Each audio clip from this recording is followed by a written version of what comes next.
2014 से Real Madrid ने 6 champions league title जीते हैं। चैंपियंस लीग की हिस्ट्री में सबसे ग्रेटेस्ट यूरोपियन क्लब का किसी का भी अगर रन रहा है तो वो रियल मैड्रिड का रहा है, और इनमें से 4 तो रियल मैड्रिड ने सिर्फ 5 साल में जीत लिए थे। एंड टोटल अब हमारे पास है 15 चैंपियंस लीग, यानी कि जो सेकंड नंबर पे क्लब आ रहा है ऑलमोस्ट उससे डबल। बट इतने टाइम पीरियड में रियल मैड्रिड ने सिर्फ 4 ला लीगा ट्रॉफीज जीती है, यानी कि 12 सीजन में सिर्फ 4 बार। वहीं पे बार्सिलोना ने ला लीगा ट्रॉफी 7 टाइम्स जीती है, एंड हैंसी फ्लिक के अंडर तो उन्होंने 24, 25 एंड 25, 26 दोनों ट्रॉफीज बैक टू बैक जीती। यानी कि इसका मतलब ये हुआ कि बार्सिलोना तब भी ला लीगा जीत रही थी जब रियल मैड्रिड यूरोप में चैंपियंस लीग जीत रही थी, एंड बार्सिलोना तब भी ला लीगा जीत रहे थे जब रियल मैड्रिड कुछ भी नहीं जीत रहे थे। मतलब आप सोच के देखिए कि वही सेम प्लेयर्स जो चैंपियंस लीग में पीएसजी को 2-0 डाउन होने के बाद भी हरा देते हैं, वही ला लीगा में आके वैलिकानो जैसी छोटी टीम्स को हरा ही नहीं पाते हैं। वही सेम सुपर स्क्वाड जिसने 2022 की एक historic champions league run the थी, जहां पे उन्होंने चेल्सी, पीएसजी, मैनचेस्टर सिटी जैसी टीम्स को हराया था, वही टीम ला लीगा में बार्सिलोना से 13 पॉइंट्स के गैप पे रह के हार जाती है। इवन जिदान भी इसको आज तक एक्सप्लेन नहीं कर पाए, बिकॉज 3 चैंपियंस लीग जीतने के बावजूद 2018 में रियल मैड्रिड 3rd नंबर पे थी ला लीगा में, यानी कि टॉप पे बार्सिलोना से 17 पॉइंट पीछे। एंड देन जिदान ने पब्लिकली बोला था, I do not have an explanation. शायद जिदान के पास इसकी एक्सप्लेनेशन नहीं थी, बट थोड़ी बहुत रिसर्च करने के बाद मुझे ऐसा लगता है कि थोड़ी सी एक्सप्लेनेशन मेरे पास जरूर है। तो आज की वीडियो में मैं आपको 5 पॉइंट्स में ये बताऊंगा कि क्यों रियल मैड्रिड यूरोप में चैंपियंस लीग तो जीत जाती है एंड बैक टू बैक जीतती रहती है, but when it comes to Spain, यानी कि when it comes to La Liga, वहां पे क्यों यही सेम टीम जो यूरोप में सबको हरा के आती है, बट वहां पे छोटी छोटी टीमें बार्सिलोना सबसे हार जाती है। सो अगर आपको भी ये जानना है कि कैसे रियल मैड्रिड ला लीगा जीत सकती है, अब तक क्यों नहीं जीत पा रहे थे, क्यों वो सिर्फ यूरोप जीत पाते हैं, तो प्लीज इस वीडियो को एंड तक देखना, होपफुली आपको समझ में आ जाएगा। Point 1, the squad that one nothing. इससे पहले कि मैं आपको ये बताऊं कि क्यों रियल मैड्रिड ला लीगा नहीं जीतती है, मुझे ऐसा लगता है कि आपको प्रॉब्लम को समझना पड़ेगा कि ये कितनी डीप तक फैली हुई है। बिकॉज जो लास्ट 2 ट्रॉफीलेस सीजन गए रियल मैड्रिड के लिए, वो सबसे बेस्ट पॉसिबल एविडेंस है इस प्रॉब्लम को समझाने के लिए। सबसे पहले आप रियल मैड्रिड की स्क्वाड पे नजर मारिए। अगर आप 2024, 25 एंड देन 25, 26 सीजन में देखें तो रियल मैड्रिड के पास सबसे पहले आते हैं किलियन एम्बापे, शायद दुनिया के one of the best goal scorer right now, जिन्होंने अपने पहले सीजन में गोल्डन बूट जीता था, 30 ला लीगा गोल स्कोर करे थे। उसके बाद सेकंड सीजन यानी कि 25, 26 में भी उन्होंने ऑलमोस्ट 25 गोल स्कोर किए थे। उसके बाद विनीसियस जूनियर, जो कि बैलन डॉर कंटेंडर थे, one of the feared wingers जो पूरे यूरोप में, जो अपनी ड्रिबलिंग से किसी भी टीम की तबाही कर सकते हैं। जूड बेलिंगम, वही सेम बेलिंगम जिन्होंने भी इस वर्ल्ड कप में इंग्लैंड के लिए 8 वर्ल्ड कप गोल स्कोर करे हैं। चुआमेनी, जो कि फ्रांस के लिए one of the best defensive midfielder बन जाते हैं। Courtois, one of the best goalkeeper in the world right now. Trent Alexander-Arnold, the best passing full back in the football. On papers शायद ये Europe की सबसे talented squad लगती है, even real Madrid की हिस्ट्री की भी काफी टैलेंटेड स्क्वाड है ये। अब आप देखिए कि इस स्क्वाड के साथ रियल मैड्रिड ने एक्चुअली में जीता क्या है। 2024-25 में बार्सिलोना ला लीगा जीत जाती है, बार्सिलोना कोपा डेल रे जीत जाती है, बार्सिलोना सुपर कोपा भी जीत जाती है। तो जो तीनों डोमेस्टिक ट्रॉफीज थी वो बार्सिलोना के पास जाती हैं।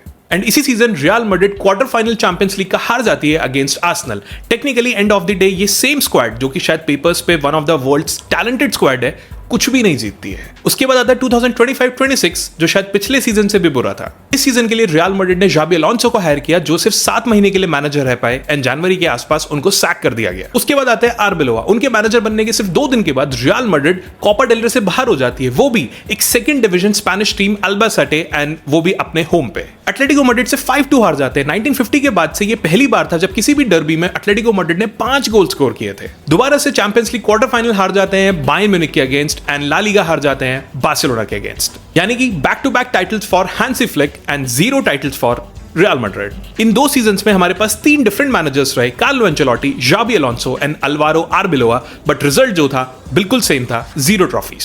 ESPN ने इस प्रॉब्लम को बहुत अच्छे से बताया। उन्होंने कहा है कि रियल मैड्रिड ने पिछले 2 सीजन में 3 ऐसे मैनेजर्स रखे जो कि ये कोशिश करते रह गए कि इस रियल मैड्रिड को फंक्शनिंग बनाया जा सके with the addition of Mbappe, Vinicius and Bellingham. Champions League exit के बाद फ्लोरेंटिनो पेरेज ने डायरेक्टली ये चीज स्क्वाड को बोली थी कि आप लोगों ने Real Madrid fans and all over Madridistas जो हैं उनकी एक्सपेक्टेशंस पे बिल्कुल भी खरे नहीं उतरे हो।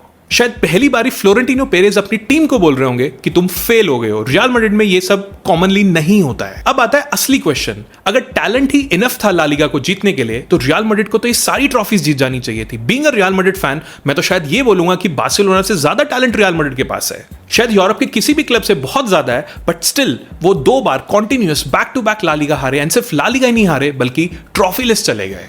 सो प्रॉब्लम यहां पे ये नहीं है कि कौन खेलता है, प्रॉब्लम ये है कि वो कैसे खेलते हैं। The problem is structural.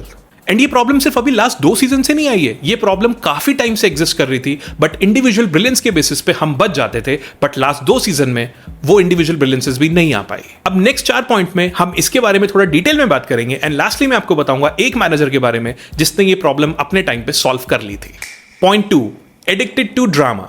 Real Madrid की आइडेंटिटी जो है वो एक चीज पे डिपेंड करती है, दैट इज कम बैक, उसके साथ साथ केओस, यानी कि वो इंपॉसिबल मोमेंट जो टीम के लिए सब कुछ चेंज कर दे। रामोस का 93rd मिनट में हेडर मारना और चैंपियंस लीग फाइनल में एटलेटिको मैड्रिड के अगेंस्ट रियल मैड्रिड को बचा लेना, उस एक हेडर ने रियल मैड्रिड की एक अलग ही डायनेस्टी शुरू कर दी थी। 2022 में रॉड्रिगो का मैन सिटी के अगेंस्ट 90+1 मिनट में गोल मारना, ऐसा लग रहा था कि पूरा बर्नेबाउ इतने शोर से चिल्लाने लगा था कि बर्नेबाउ की पूरी दीवारें ऐसा लग रहा था हिलने लग गई हैं। बेंजेमा का पीएसजी के अगेंस्ट हैट्रिक मारना, जबकि हम एग्रीगेट पे 2-0 थे, ऐसा लग रहा था कि बहुत ही इम्पॉसिबल कमबैक आया है जो कि शायद दुनिया ने आज तक नहीं देखा होगा। जो हमारे क्लब का एंटायर कल्चर है वो इसे सेलिब्रेट करता है, यानी कि हम फैंस इसे सेलिब्रेट करते हैं, मीडिया जो है वो इसे सेलिब्रेट करता है, एंड जो बोर्ड मेंबर्स हैं वो खुद इन कमबैक मोमेंट्स को सेलिब्रेट करते हैं। मुझे ऐसा लगता है कि हम सब के सब फैंस, बोर्ड मेंबर्स, मीडिया वाले सबके सब वर्शिप करते हैं कि प्लीज प्लीज प्लीज हम 2 गोल खा जाएं और उसके बाद फिर से कम बैक आ जाए। This is who we are and this is what we do. ये मोमेंट्स बिल्कुल आइकॉनिक है, ये मोमेंट्स एब्सोल्युटली ब्यूटीफुल है, एंड इन्हीं मोमेंट्स की वजह से शायद रियल मैड्रिड ने चैंपियंस लीग 15 टाइम्स जीत ली है। बट यही सेम रीजन है जिसकी वजह से Real Madrid La Liga consistently नहीं जीत पाती है, बिकॉज ये जो ड्रामा है इसके लिए आपको चाहिए डेंजर। आप डेड से कम बैक तभी करते हो जब आप पहले डेड हो चुके होते हो। मुझे ऐसा लगता है कि रियल मैड्रिड के सबकॉन्शियस लेवल पे ये फिट हो चुका है कि आपको एड्रेनलिन चाहिए, हमें कुछ ना कुछ डेंजर चाहिए अपना बेस्ट वर्जन ऑफ फुटबॉल दिखाने के लिए। आप इमेजिन कीजिए कि सैटरडे की किसी दोपहर को एक मैच हो रहा है जिसमें रियल मैड्रिड गेटाफे से 1-0 जीत रही है, सैंटियागो बर्नाब्यू पे हो रहा है, बट वहां पे कोई शोर नहीं है, फैंस जो है जिस तरीके से चैंपियंस लीग में चढ़े रहते हैं वो शांति से बैठे हैं, कोई चैंपियंस लीग का एंथम नहीं बज रहा है। जो प्रेसिंग है वो बहुत ही कैजुअल हो जाएगी, जो पासिंग है वो बिल्कुल लेजी लगने लग जाएगी, एंड ये जो 1-0 की लीड थी ये एंड होते होते 1-1 हो जाएगी। जो टेक्निकली हमें 3 पॉइंट्स मिलने वाले थे वो वहां पे 1 पॉइंट हो जाएगा। एंड ये कुछ ऐसा नहीं है कि जो एग्जांपल मैंने आपको दिया है कोई एक आधी बार हुआ है, ये सीजन में 6 से 7 बार हो चुका है पहले। एंड टू बी ऑनेस्ट, ये जो ड्रॉप्ड पॉइंट्स हैं यही वो मार्जिन होता है जिससे बार्सिलोना ला लीगा आपसे हर बार खींच के ले जाती है। अगर आप बार्सिलोना की बात करो तो उनका कल्चर बिल्कुल ऑपोजिट है। वो आपके इस तरह ड्रामा पे डिपेंड नहीं करते हैं, वो डिपेंड करते हैं कंट्रोल पे, पोजीशन को अपने पास 70 मिनट्स तक रखना, ऑपोजिशन को बिल्कुल सफोकेट कर देना। वो शायद 1-0 मैच जरूर जीतेंगे, बट वो ये मेक श्योर करेंगे कि एटलीस्ट ये जो बॉल है हमारे पास 20, 25, 30 मिनट तक रहे, इससे पहले कि ऑपोजिशन उसे टच भी कर पाए। आप इसको बोरिंग बोल सकते हो, रूथलेस भी बोल सकते हो, but and of the day win matters and Barcelona is winning. ये जो कल्चर है कंसिस्टेंसी प्रोड्यूस करता है, कोई हाइलाइट्स नहीं बनाता है आपके लिए, ना आपको कोई वायरल मोमेंट्स देके जाता है। ड्रामा शायद आपको चैंपियंस लीग नॉकआउट जरूर जितवा सकता है, आपको हर राउंड में सिर्फ एक एक्सप्लोजन की जरूरत है, यानी कि 13 एक्सप्लोजंस एंड चैंपियंस लीग आप आराम से जीत जाओगे। बट लीग जीतने के लिए आपको कंट्रोल चाहिए, आपको almost 38 controlled and reliable performance वाले मैचेस चाहिए। इनक्रेडिबल परफॉर्मेंस नहीं, reliable performance. The same 7 out of 10 every match, कोई एक्सप्लोजन की जरूरत नहीं है, किसी ड्रामा की जरूरत नहीं है, सिर्फ रिलायबल परफॉर्मेंस। एंड जो मैड्रिड का डीएनए वो केओस एंड ड्रामा से भरा हुआ है। Over the decade real Madrid का डीएनए यही रहा है, बट ये जो केओस है ये आपको यूरोप में चैंपियंस लीग जरूर जितवा सकता है, बट यही केओस एंड ड्रामा जो है ये आपको स्पेन में ला लीगा कॉस्ट कर रहा है। Point 3, the 10 matches that decide everything. La Liga जो है वो क्लासिको से डिसाइड नहीं होता है। सब लोगों को ऐसा लगता है कि क्लासिको वाले मैचेस जो है वो मैटर करते हैं, बट अनफॉर्चुनेटली वो मैटर नहीं करते हैं। ला लीगा जीतने के लिए जो मैचेस मैटर करते हैं वो आते हैं उन टीम्स के अगेंस्ट जो शायद टेबल पे 11, 12 से लेके या 15 से लेके 20th नंबर तक होती हैं। वो टीम्स जिनके अगेंस्ट खेलने के बाद अगले दिन आप उनको याद भी नहीं रखते हो। शायद सेविया की किसी आफ्टरनून में बेटीज के अवे वाले मैचेस खेलना, वीगो में बारिश पड़ रही है एंड वहां पे आपको सेल्टा को खेलना, शायद किसी इंटरनेशनल ब्रेक के बाद वेंसडे नाइट को आप रायो वैलेकानो को खेल रहे होंगे, पैम्पलोना में ओसासुना के अगेंस्ट खेलना जहां पे शायद आपकी आधी स्क्वाड या तो इंजर्ड बैठी होती है या फिर वो रेस्ट कर रहे होते हैं, जिरोना के साथ सैटरडे को खेलना जब आधी दुनिया जो है ट्यूसडे वाला चैंपियंस लीग वाले मैच के बारे में सोच रही होती है। इन सब मैचेस में बार्सिलोना जीत जाती है, हमेशा जीतते हैं, चाहे 1-0 जीते चाहे 2-0 जीते, नॉर्मल रिलायबल परफॉर्मेंसेस रखते हैं, कोई ड्रामेटिक वहां पे ऐसे मोमेंट्स नहीं आते हैं, कुछ ऐसा नहीं जिसको आपको बहुत ज्यादा हाईलाइट करना पड़े, जस्ट 3 पॉइंट जीतते हैं एंड मूव ऑन कर जाते हैं। But Real Madrid in exact matches में अपने पॉइंट्स ड्रॉप कर देती है। शायद बार्सिलोना के अगेंस्ट ना करें, शायद एटलेटिको मैड्रिड के अगेंस्ट ना करें, आजकल उनके अगेंस्ट भी कर देते हैं, but nevertheless against those teams जो शायद टेबल पे बहुत नीचे आती है, बट उस टाइम जो ओकेजन होती है वो रियल मैड्रिड को सूट नहीं करती चैंपियंस लीग नाइट्स की तरह। 2017-18 सीजन में, जिस सीजन रियल मैड्रिड ने अपनी थर्ड कंसेक्यूटिव चैंपियंस लीग जीती थी, बर्नेबाउ पे विलारियल ने रियल मैड्रिड को हरा दिया था। विलारियल की पूरी हिस्ट्री में वो पहली बार बर्नेबाउ पे कोई मैच जीते थे। उसके बाद रियल मैड्रिड जिरोना से हारे, बेटिस से हारे, लेवांटे से ड्रॉ करा, सेल्टा से ड्रॉ करा एंड फाइनली 76 पॉइंट्स के साथ थर्ड प्लेस पे बैठ गए, यानी कि बार्सिलोना से 17 पॉइंट्स पीछे। 2024-25 सीजन में एंचेलोटी के अंदर रियल मैड्रिड ने अपना स्टार्टिंग तो बहुत अच्छा किया, बट उसके बाद सेकंड स्पेल में Real Madrid back to back points drop करते चले गए एंड बार्सिलोना ने वहीं से ला लीगा को अपने पास खींच लिया। 2025-26 सीजन में रियल मैड्रिड जाबी अलोंसो के अंडर ओसासुना से 1-1 ड्रॉ खेलती है जब जूड बेलिंगम सेंट ऑफ कर दिए जाते हैं। उसके बाद वो स्पेनियोल से हारते हैं, एटलेटिको मैड्रिड के अगेंस्ट ड्रॉ करते हैं, यानी कि फेब आते आते जो टाइटल रेस है उनके हाथ से निकल जाती है। ये पैटर्न हर सीजन आता है, हर सीजन आपको वही 4 से 5 से 6 मैचेस मिलेंगे जहां पे रियल मैड्रिड पॉइंट्स ड्रॉप करेगी, वही 10 से 12 पॉइंट्स का डिफरेंस मिलेगा जिस मार्जिन से बार्सिलोना यूजुअली ला लीगा जीत जाती है। चैंपियंस लीग में आपको मिलेंगे elite opponents, big stadiums, big occasions, big emotions. हर मैच ऐसा लगता है कि कोई हिस्टोरिक मैच है, हर मैच एक एड्रेनलिन पैदा करता है जो कि रियल मैड्रिड को चाहिए, जैसे कि मैंने ऊपर बताया, अपना बेस्ट फुटबॉल खेलने के लिए। सो ये जो रियल मैड्रिड की वीकनेस है, छोटी टीम्स के अगेंस्ट इनविजिबल हो जाना, ये यूरोप में आते ही गायब हो जाती है। ये सिर्फ ला लीगा में जीतती है जहां पे आप छुप नहीं सकते, आपको हर छोटी से बड़ी टीम को हराना ही पड़ेगा अगर आपको ला लीगा जीतनी है। चैंपियंस लीग डिजाइन है उन टीमों के लिए that rise to the occasions and La Liga designed है उन टीमों के लिए जो एक लेवल से नीचे नहीं जाती हैं। चैंपियंस लीग में रियल मैड्रिड किसी भी क्लब से बहुत ज्यादा राइज करती है, बट ला लीगा में वो उतना ज्यादा ड्रॉप कर जाते हैं जितना उनको कभी भी नहीं करना चाहिए। एंड यही ड्रॉप जो होता है वही बार्सिलोना को ला लीगा जितवा के ले जाता है। Point 4, heroes versus system. अब तक मैंने आपको जितने भी पॉइंट्स बताए हैं, जैसे कि ड्रामा का addiction, forgettable matches, points lose करना, ये सब तो सिर्फ सिम्टम्स हैं। ये पॉइंट में मैं आपको बताऊंगा कि एक्चुअल डिसीज क्या है। एनरिके ने जीती, वेलवर्डे ने जीती, जावी ने जीती एंड हैंसी फ्लिक ने भी जीती। 4 complete different main, different personality, different tactical ideas and even different generation, but result is same. Players आते जाते रहते हैं, स्क्वाड जो है वो रीबिल्ड होती है, बट बार्सिलोना बार बार ला लीगा जीत जाती है। क्यों? बिकॉज बार्सिलोना किसी स्टार प्लेयर या फिर मैनेजर पे डिपेंड ही नहीं करते हैं। वो डिपेंड करते हैं एक ऐसे सिस्टम पे जो कि पूरे क्लब में हार्ड वायर्ड हो रखा है। Position, control, press, build from the back, ball को डोमिनेट करना, ये वो चीजें जो शायद ला मसिया में 8 साल की उम्र से सिखाई जाती होंगी। पेड्री ये चीज समझते हैं, गावी ये चीज समझते हैं, लमीन यमाल भी ये चीज समझते हैं अपने 18 होने से पहले। ये लोग इसी सिस्टम के अंदर बड़े हुए हैं। जब भी कोई नया मैनेजर बार्सिलोना में आता है, वो सिस्टम वहां पे ऑलरेडी प्रेजेंट होता है। हैंसी फ्लिक ने आते कोई नया सिस्टम नहीं बना दिया, उन्होंने वही पुराना system as a foundation inherit करा एंड ऑब्वियसली अपने आइडियाज उसमें इन्वेंट कर लिए। उन्होंने अपनी टेम्पो उसमें ऐड कर दी, बट जो फाउंडेशन थी वो उनके आने से भी पहले वहीं पे थी। इसीलिए बार्सिलोना ला लीगा जीतती है, डजंट मैटर कौन मैनेजर वहां पे है, बिकॉज जो सिस्टम है वो उनके लिए हमेशा रिजल्ट प्रोड्यूस करता रहता है। Not the man on the touch line या फिर जो प्लेयर अप द फ्रंट खेल रहे हैं, बल्कि system.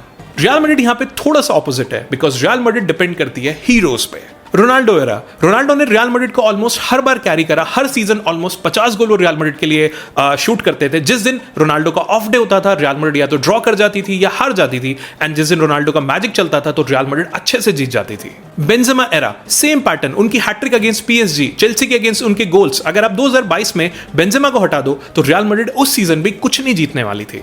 Vinicius era, same story, Vinicius dribble करता था, गोल्स मारता था, असिस्ट देता था, रियल मैड्रिड उन मैचेस को अच्छे से जीत जाती थी। 2022 की चैंपियंस लीग रन को अगर आप देखें तो वहां पे हर मोमेंट किसी इंडिविजुअल ब्रिलियंस ने ही आके मार्क किया है। बेंजेमा की hattrick on Bernabeu against PSG, Rodrigo के 2 गोल 2 मिनट के अंदर अगेंस्ट मैन सिटी, कोर्तुआ की 9 saves in the champions league final. आप इन तीनों मैचेस में से इन तीनों इंडिविजुअल्स को कहीं भी हटा लीजिए एंड रियल मैड्रिड कुछ भी नहीं जीतेगी। रियल मैड्रिड के हर एरा में एक हीरो हुआ करता था। जिस दिन हीरो का अच्छा दिन था, रियल मैड्रिड जीत जाती थी। जिस दिन हीरो की ऑफ नाइट होती थी, रियल मैड्रिड हार जाती थी। कोई बैकअप प्लान था ही नहीं। एक सिस्टम जो होता है वो कंसिस्टेंसी बनाता है, 38 मैचेस तक रिलायबल परफॉर्मेंस देता है एंड यही आपको ला लीगा जितवाता है। हीरो जो होते हैं वो आपको मोमेंट्स देते हैं। शायद वही सेम हीरो एक चैंपियंस लीग सेमीफाइनल में आपको 10 on 10 परफॉर्मेंस देगा, बट वही सेम हीरो उसी फॉलोइंग सैटरडे को ओसासुना के अगेंस्ट शायद 4 out of 10 की परफॉर्मेंस दे देगा। जो लीग्स होती है वो आपकी सिंगल नाइट की परफॉर्मेंस को अवॉर्ड नहीं करती हैं, वो आपकी कंसिस्टेंसी को अवॉर्ड करती हैं। बट जो हीरोज होते हैं वो कंसिस्टेंट नहीं होते हैं। मैं रोनाल्डो और मेसी को इस लाइन से हटा दे रहा हूं,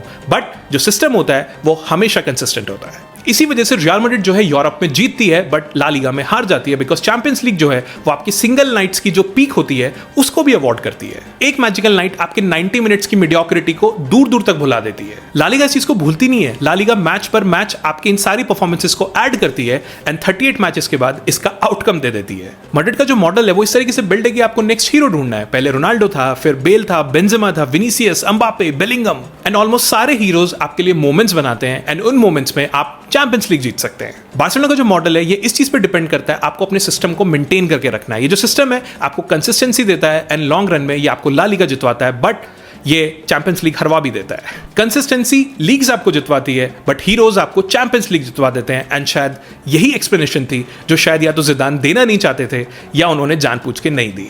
point 5, Why Mourinho is really back? So finally ये वो पॉइंट है जो मैंने लास्ट के लिए रखा हुआ था, बिकॉज अब जब मैं आपको ये सारी चीजें समझाऊंगा तो आपको समझ में आ जाएगा कि ये सारी साइनिंग बहुत अच्छे तरीके से मोरिनियो सिस्टम में फिट कर देंगे।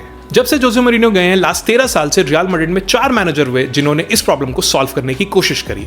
एंचेलोटी ने 1 ला लीगा जीती बट वो उसको रिटेन नहीं कर पाए। उसके बाद जिदान ने 1 ला लीगा जीती बट उसके नेक्स्ट सीजन वो 3rd पॉइंट पे आ गए बार्सिलोना से 17 पॉइंट्स पीछे। उसके बाद जावी अलोंसो कुछ भी नहीं जीत पाए। आरबी लोवातो एक नॉर्मल इंटरिम मैनेजर थे। सो रियल मैड्रिड के इन सारे मैनेजर्स ने हमेशा एक हीरो ढूंढा, एक जिस हीरो के थ्रू वो सारी चीजें जीतना चाहते थे।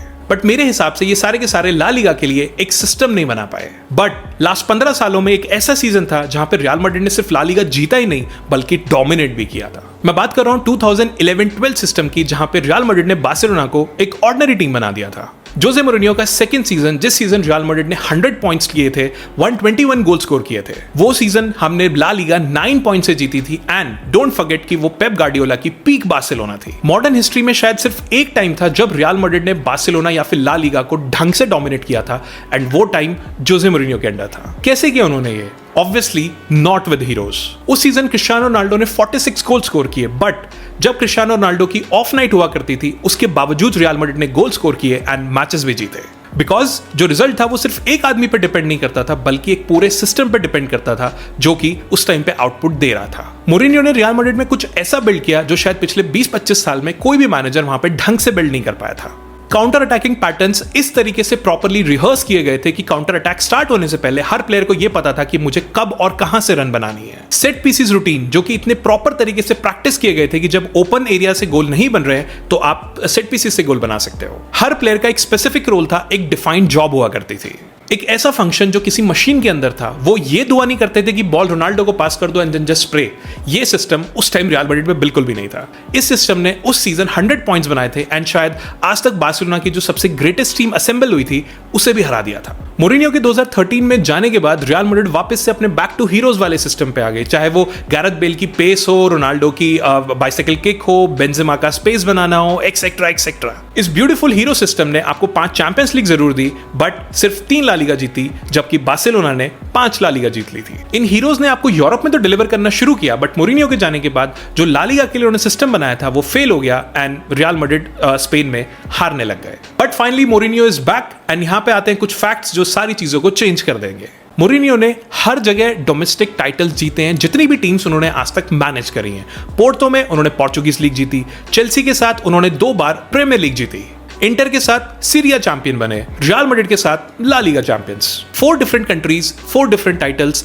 पूरी फुटबॉल की हिस्ट्री में 3 मैनेजर्स में से एक मैनेजर है जिन्होंने 4 डिफरेंट कंट्रीज में उनके होम टाइटल्स जीते हैं। नॉट कप्स, कोई नॉकआउट मैचेस नहीं बल्कि लीग टाइटल्स। वो ट्रॉफी जिसको जीतने के लिए आपको 38 मैचेस ऑफ कंसिस्टेंसी चाहिए। मोरिनियो ये हर जगह जीत लेते हैं बिकॉज जो उनकी फुटबॉल है वो कंसिस्टेंसी के लिए बनी है, वो डिसिप्लिन के लिए बनी है, वो सिस्टम के लिए बनी है, रोल्स के लिए बनी है एंड डिफेंसिव सॉलिडारिटी के लिए भी बनी है। ये बिल्कुल ऑपोजिट है उस ड्रामा के जो रियल मैड्रिड को चाहिए। ये बिल्कुल ऑपोजिट है उस हीरो वाली फिलॉसफी के लिए जिस पे रियल मैड्रिड अब तक चलती आ रही थी। 25 सालों तक रियल मैड्रिड ने सिर्फ नेम साइन करे, from Cristiano Ronaldo to Bale to David Beckham to the great Ronaldo and etcetera etcetera. वो हीरोज जो आपको चैंपियंस लीग जितवा सकते हैं। इस समर जब से जोसे मोरिनियो गए हैं तब से लेके शायद पहली बार रियल मैड्रिड ने सिस्टम को साइन करा है। वो रोल्स जो शायद आपको कंसिस्टेंसी देंगे, वो रोल्स जो शायद आपको वो 10 मैचेस जितवाएंगे जो आप हार जाते थे एंड बार्सिलोना वहां से जीत जाती थी। ये कोई ट्रांसफर स्ट्रैटेजी नहीं है बल्कि ये फिलोसॉफिकल चेंज है जहां पे आप ड्रामा से मशीन पे आ गए हैं, जहां पे आप केओस से कंट्रोल पे आ गए हैं। पेरेस ने मोरिनियो को चैंपियंस लीग जीतने के लिए हायर नहीं करा है, वो उनके बिना भी 6 चैंपियंस लीग जीत चुके थे। हमारे प्लेयर्स को अभी भी पता है यूरोप में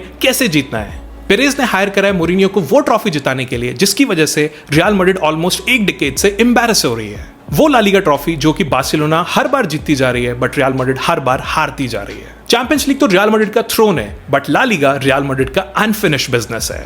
एंड मोरिनियो शायद इकलौते मैनेजर हैं जो रियल मैड्रिड का ये अनफिनिश्ड बिजनेस जो है पहले भी सॉल्व कर चुके हैं एंड शायद इस बार भी कर देंगे। तो गाइस ये थे मेरे 5 पॉइंट जिसमें मुझे ऐसा लगता है कि क्यों रियल मैड्रिड जो है चैंपियंस लीग जीत जाती है बट ला लीगा नहीं जीत पाती है। Just kindly let me know in the comments कि आपको इन पॉइंट्स के बारे में क्या लगता है, या आपको भी लगता है कि मैंने कोई और पॉइंट्स इसमें मिस कर दिया तो just kindly let me no. अगर आप किसी पॉइंट से अग्री नहीं करते हो तो just kindly let me no. And इसके अलावा इस वीडियो के बारे में आपको जो भी लगता है just kindly let me know in the comments. And अगर वीडियो अच्छी लगे तो please share with friends and subscribe to my channel. Thank you.